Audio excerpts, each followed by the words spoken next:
Programme में आगे बढ़ते हैं और बात करते हैं स्किन के हवाले से, जो कि बहुत ज़्यादा ज़रूरी है हम ख़वातीन के लिए भी और मर्दों के लिए भी एज़ वेल। और बहुत सारी चीज़ें जो है वक्त के साथ, ट्रेंड के साथ बदलती जा रही हैं। हम ब्यूटी पार्लर से एस्थेटिक लेजर्स में शिफ्ट हो रहे हैं। इस बारे में बात करेंगे। हमारे साथ मौजूद हैं स्किन स्पेशलिस्ट डॉक्टर शहबाज। अस्सलाम वालेकुम। वालेकुम सलाम। जी सर, कैसे हैं आप? अल्लाह का बहुत शुक्रिया फर्स्टली प्रोग्राम में आने के लिए। और सेकेंडली आप मुझे बताइए कि हम एक तरह से जो चीज़ भी एक तरह से दौर में आना शुरू हो जाती है, पॉपुलर होना शुरू हो जाती है, उसके अल्टरनेट पे बहुत चीज़ें बनना शुरू हो जाती है। ऑथेंटिक तो रहती हैं चीज़ें, लेकिन उसकी जो कॉपी होती है हम हर किसी के पास चले जाते हैं।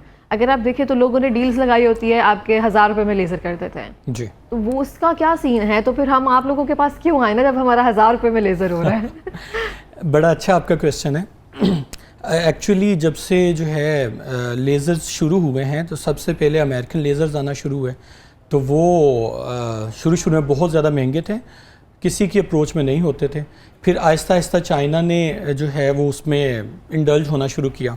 तो जब चाइना उसमें आया मार्केट में, तो चाइना ने मज़ीद कॉपीज़, और अभी कुछ 3-4 सालों से ऐसी ऐसी कॉपीज़ आ गई हैं कि चाइना में भी जो है वो उसकी, आपको पता है 7 नंबर भी चीज़ बनानी हो 7 नंबर भी बना देते हैं। तो एक जो अमेरिकन लेज़र है, मिसाल के तौर पे अगर हेयर रिमूवल लेज़र की बात करते हैं, जो आजकल जो है 2 करोड़ 2.25 करोड़ का मिल रहा है, चाइना से आप सिमिलर कॉपी जो है एग्जैक्टली उसी शेप में और उसी तरह का सारा कुछ लगा के वो आप 10 to 20 इवन के 30 तक भी अगर अच्छा जाएं तो 30 तक भी आप वो जो है इंपोर्ट कर सकते हैं। रिजल्ट सेम होते हैं।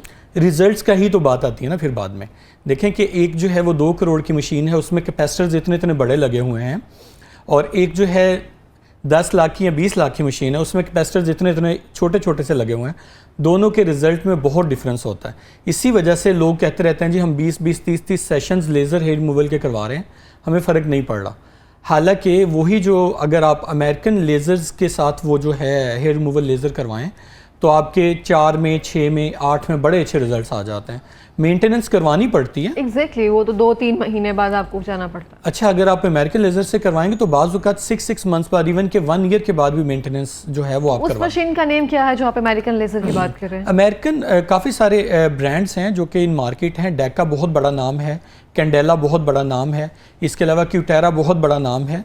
ये सारे जो हैं बहुत महंगे महंगे इनके लेज़र्स आते हैं और ये पाकिस्तान में बड़े ऑथेंटिक सेंटर्स पे हैं।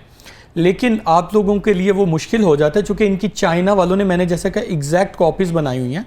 तो वो जो है जो सैलून्स वाले हैं वो 10 लाख का, 20 लाख का वो मंगवा लेते हैं, और आप लोग जो है उसमें डिफ्रेंशिएट करना बड़ा मुश्किल हो जाता है कि ये जो है अमेरिकन है या चाइनीज़ है। सिर्फ एक स्टिकर की बात होती है, और स्टिकर भी आपको लगा देते हैं। बिल्कुल ऐसे ही। और हम सिर्फ गूगल कर रहे होते हैं क्या ये मशीन सेम है, पिक्चर हमारे पास होती है, बस एक एग्जामिन कर लिया तो इट्स ओके। ये चीज़ें हमें समझ आ जाती हैं। अच्छा, मुझे बताएं कि जो भी जिनके बहुत ग्रो हेयर्स होते हैं, जिनके बहुत थिक हेयर्स होते हैं, जो वैक्सिंग के बाद, थ्रेडिंग के बाद लेज़र की तरफ जाते हैं, वो किस मशीन की तरफ जाएं? और सेशन तो ऑब्वियसली ज़्यादा लगते हैं, लेकिन कितने मैक्स सेशन हैं जो उस मशीन से करवाए जा सकते हैं? अच्छा, ये बहुत अच्छा क्वेश्चन है। देखें, सबसे पहले सिलेक्शन ऑफ पेशेंट बड़ी अच्छी ज़रूरी है। जो लेज़र है, लेज़र हमेशा याद रखें कि वो मोटे बाल को और ब्लैक बाल को जल्दी टारगेट, इसको टारगेट करता है। अगर बाल जो है वो रेड है, ब्राउन है या वाइट है, उसको लेज़र कभी टारगेट नहीं करेगा। और दूसरी बात ये, जो बाल बिल्कुल रुएं की तरह के हो जाते हैं, पतले हो जाते हैं, उन पे लेज़र आमतौर पे नहीं एक्ट करता। उसके लिए फिर एक स्पेशल टाइप का लेज़र है जिसको अलेक्जेंड्राइड लेज़र कहते हैं, वो यूज़ किया जाता है, लेकिन उसके भी काफ़ी सारे सेशंस होते हैं। और जहाँ पर आपने बात किया कि कितने सेशंस रिक्वायर्ड होते हैं, ये डिपेंड करता है। जैसे मैंने कहा, अगर तो बहुत मोटा हेयर है और जो है उसके अलावा ब्लैक हेयर है तो less number of sessions required होते हैं। आमतौर पे 2 से 3 सेशंस के बाद आपको रिज़ल्ट आना शुरू हो जाता है। आप रफली अगर कहें तो अगर आपको कोई हार्मोनल इशू नहीं है, आपका ये जो बालों का मसला है ये सिर्फ जो है वो फेमिलियल है, या वैसे आपको सिर्फ हेयर ग्रोथ है, उसके साथ कोई PCOS नहीं है, कोई थायराइड का इशू नहीं है, कोई टेस्टोस्टेरोन आपका बढ़ा हुआ नहीं है, तो उसकी वजह से क्या होता है कि वो लेज़र अच्छी तरह से टारगेट होता है और 2 से 3 सेशंस के बाद आपको बहुत अच्छा रिजल्ट आना शुरू हो जाता है। फिर आप मेंटेनेंस की तरफ चले जाते हैं कुछ 6 मंथ्स के बाद या 1 ईयर के बाद। मैंने ऐसे पेशेंट्स भी देखे हैं जो कि साल के बाद या 2-2 साल के बाद सिर्फ मेंटेनेंस के लिए आते हैं। बिल्कुल इस तरह से है, जो भी आपके डिपेंड करता है आपकी बॉडी टाइप पे, या फिर आप खुराक क्या ले रहे हैं उस पर भी डिपेंड करता है कि क्या चीज़ें हो रही है। सेकेंडली ये बहुत अच्छी बात की आपने कि अगर आपको हार्मोनल इशू नहीं है, पीसीओएस नहीं है, तो फिर जब ख़वातीन लेज़र करवा रही होती है तो उसका इफेक्ट भी अच्छा आता है। तो ये मेक श्योर कर लेना सबसे पहले कि आपको हार्मोनल इशू नहीं है, देन फिर कंसर्न किया जाए तो ये बहुत अच्छा रहता है। अब ये हमने बात कर ली हम फेस रिमूवल जो है उसमें लेज़र हेयर रिमूवल के बारे में। जो हम पिगमेंटेशन होती है हमारे फेस पे, जो मेलाज़मा होती है, कहते हैं उसको ट्रीट नहीं किया जा सकता, कौन सा ऐसा लेज़र है जिससे ट्रीट किया जा सकता है? अच्छा, मिलाज़मा के लिए जो है ना कोई गोल्ड स्टैंडर्ड ये वाला लेज़र नहीं है। मिलाज़मा को सबसे पहले जो है अगर डिस्कस किया जाए तो ये मल्टीफैक्टोरियल होता है। एक्चुअली इसमें अगर आप लेज़र से करवा भी लेंगे तो वो 2 हफ्ते या 3 हफ्ते के बाद दोबारा जो है वो पॉपअप हो जाता है। अच्छा, ठीक है। तो लेज़र अगर कोई ये कहे कि लेज़र से मैं बिल्कुल आपकी छाइयाँ ख़त्म कर दूंगा, तो आप 100 पेशेंट्स का अगर रिव्यू लेंगे तो उसमें से 99 आपको ये कहेंगे कि 10 या 15 दिन के बाद उससे स्वेरिटी में इंक्रीज़ ही हुआ है, कम। फ़ौरन तो आपको लगता है कि बिल्कुल ठीक हो गया, लेकिन उसके बाद मज़ीद जो है वो बढ़ जाता है।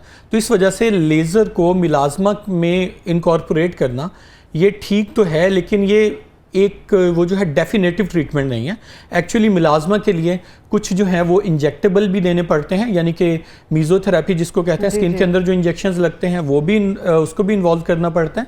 उसके अलावा डीपिगमेंटिंग एजेंट्स, क्रीम्स या सीरम्स की सूरत में वो देने पड़ते हैं। खाने वाली दवाइयाँ भी देनी पड़ती हैं जिसमें एंटीऑक्सीडेंट्स होते हैं। और उसके अलावा सबसे जो मस्ट है दैट इज़ कि आप अपना सन एक्सपोजर कम करें, सन ब्लॉक का जो है यूज़ वो आप ज़्यादा से ज़्यादा करें। और अगर कोई अंडरलाइन कॉज है जैसे एटॉपिक डर्माटाइटिस है या कोई और आपको जो है वो कोई हार्मोनल इशू है, तो उसको आप ज़रूर एड्रेस करवाएं अपने डर्माटोलॉजिस्ट के पास जाके, ना कि आप किसी भी एस्थेटिक फिजिशियन के पास जाके बैठ जाएं या किसी सैलून पे जाके बैठ जाएं, हाइड्रा फेशियल लेना शुरू कर दें या जो है आप उसका कोई किसी किस्म का जो है केमिकल पील लेना शुरू कर दें। बिल्कुल इस तरह से। और आप देखेंगे जितनी भी ख़वातीन है ना, उनको पता क्या आजकल है, फेशियल की बजाय ना अब हमने हाइड्रा करवाना है। अब उनके फेस पे एक्नी है या कुछ और भी, मतलब उसका ज़रूरत नहीं है आपको हाइड्रा की, लेकिन उनको हाइड्रा ही करवाना है। और सैलून पे जाने वाले यही कहेंगे करवा लें। देखें, जिसके पास मशीन पड़ी है उसने अपना रिज़्क उसने लगा, उसने बेचना के साथ ना हम फोटो फेशियल फ्री कर देंगे। जी जी जी। जिसके पास मशीन पड़ी है उसने अभी आपको जाते ही लिटा लेना, उसने कहना जी हाइड्रा करवा लें। अभी तो मैंने अल्लाह माफ़ करे कि डर्माटोलॉजिस्ट को भी देखा है और अपनी प्रिस्क्रिप्शन के ऊपर प्रिस्क्राइब कर रहे होते हैं कि हाइड्रा फेशियल। हालांकि हाइड्रा फेशियल जो है is a salon treatment, it's a luxury. Yes, it's a luxury और सैलून ट्रीटमेंट है। अच्छी भली से स्किन के साथ लोग आते हैं और बस शुगल में हाइड्रा करवा के बाद में रो रहे होते हैं हमें एक्नी पॉपअप होगी, हमें जो है वो पिगमेंटेशन हो गया, पील हो रही है और ड्राइनेस पैचेस हो गए हैं, इन सब चीज़ों। तो हाइड्रा जो है वो that is not a treatment modality, वो सिर्फ एक क्लिनजिंग टूल है। उसको क्लिनजिंग टूल के तौर पे रखा जाए, ना उसको ब्राइटनिंग के तौर पे लिया जाए, ना उसको पिगमेंटेशन का ट्रीटमेंट लिया जाए। बिल्कुल इस तरह से, ये बहुत अच्छी बात है। अब सेकेंडली मुझे ये बताइए कि जो क्यू स्विच है और कार्बन लेज़र है और CO2 है, इन तीनों में क्या फ़र्क है या इन दोनों में क्या फ़र्क है?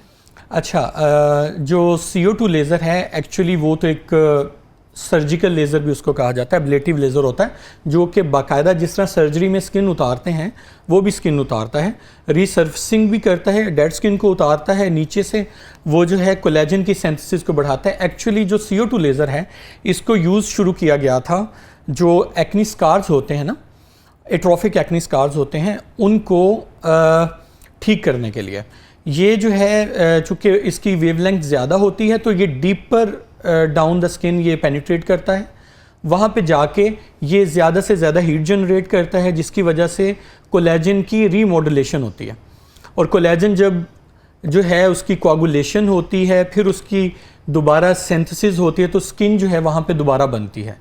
तो CO2 लेज़र का तो इस तरह, और जो पिगमेंटेशन का लेज़र है जैसे आपने कहा क्यू स्विच Nd:YAG लेज़र जो यूज़ हो रहा है उसके लिए, उसको हम आजकल एक और प्रोसीजर है जिसको कार्बन फेशियल कहते हैं, उसके लिए भी यूज़ कर रहे हैं।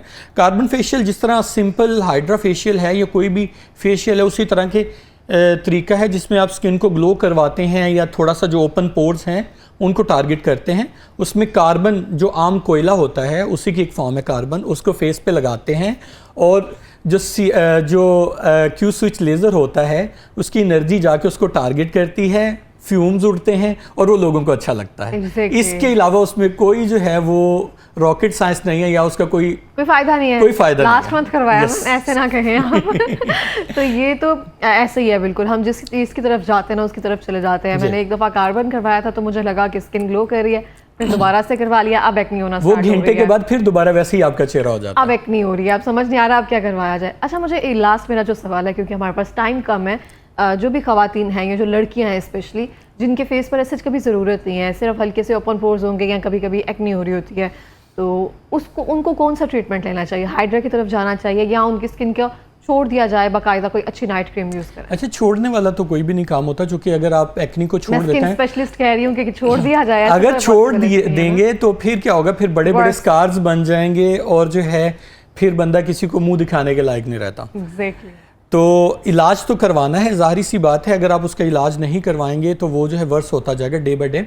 एक तो आपने किसी अच्छे से डर्माटोलॉजिस्ट से मिलके अपनी स्किन रूटीन जो है वो सेट करवानी है। Okay. अगर आपको हल्की फुल्की एक्नी है, अगर सीवियर एक्नी है तो उसका इलाज बिल्कुल डिफरेंट हो जाता है। उसका इलाज नहीं करवाएंगे तो फिर वो खड्डों की तरफ और निशानों की तरफ जाएगा। ठीक हो गया जी। और जहाँ तक ओपन पोर्स की बात है, ओपन पोर्स के लिए बड़ा आसान ट्रीटमेंट है। उसके लिए एक तो स्किन रूटीन बड़ी अच्छी आपकी होनी चाहिए, रेटिनोल को यूज़ करें, नियासिनामाइड को यूज़ करें।